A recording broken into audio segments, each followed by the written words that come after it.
And then we are in service to each other. And here's why service is great for getting us into that consciousness of abundance, right? Because one of the things that makes us feel like the world is not an abundant place and that we're not abundant and we're not living from abundance is that there tends to be a lot of disconnection from people and situations in our lives. And we feel unsafe, and our amygdala or reptilian brain is doing its best to try and keep us safe and wants us to isolate even more. It's a whole circle. But when we are in service with each other and for each other, we build community. And when we build community, we forge connections. And when we forge connections, we feel safe. This way, there's that saying, safety in numbers. Only when we feel safe can we truly begin to heal ourselves. We can't heal ourselves if we feel scared or if we feel we're endangered, if we are isolated and we are on high alert all the time and we're stressed out. There's no healing there. There's no return into wholeness. So safety is a prerequisite for healing. We create the space that we can accept and forgive ourselves. And from the healing comes a deeper sense of strength and resilience.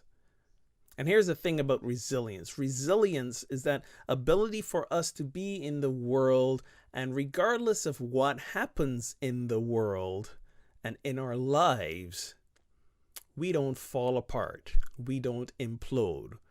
We don't pick the scabs off those deep wounds and get triggered and re-traumatized.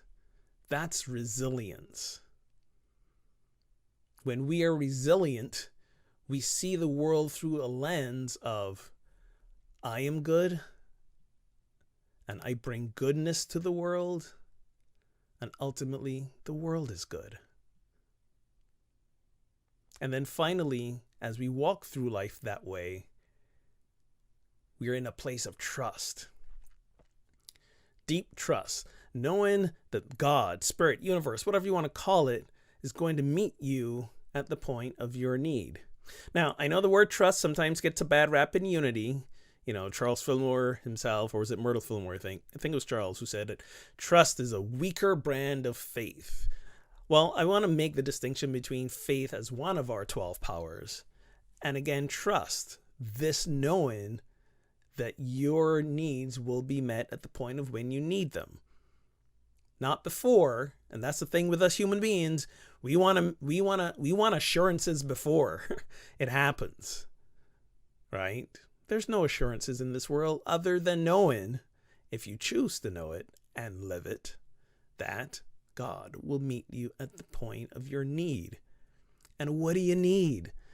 There's the $1 million question, because again, to bring this full circle, we think we need things outside of ourselves in order to feel loved, in order to feel safe, in order to feel healthy, in order to feel peaceful, in order to feel worthy, in order to feel fulfilled. We think those are things that the outside will bring us. No, we got to reverse engineer this. When we feel those things, then we will experience them as we walk in the outside world.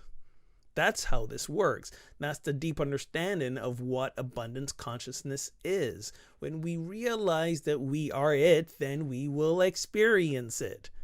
And we will experience it apart from all the things we thought we needed to experience it.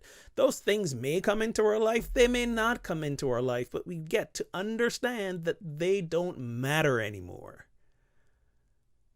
They will not give us anything, because all that we already need lies within.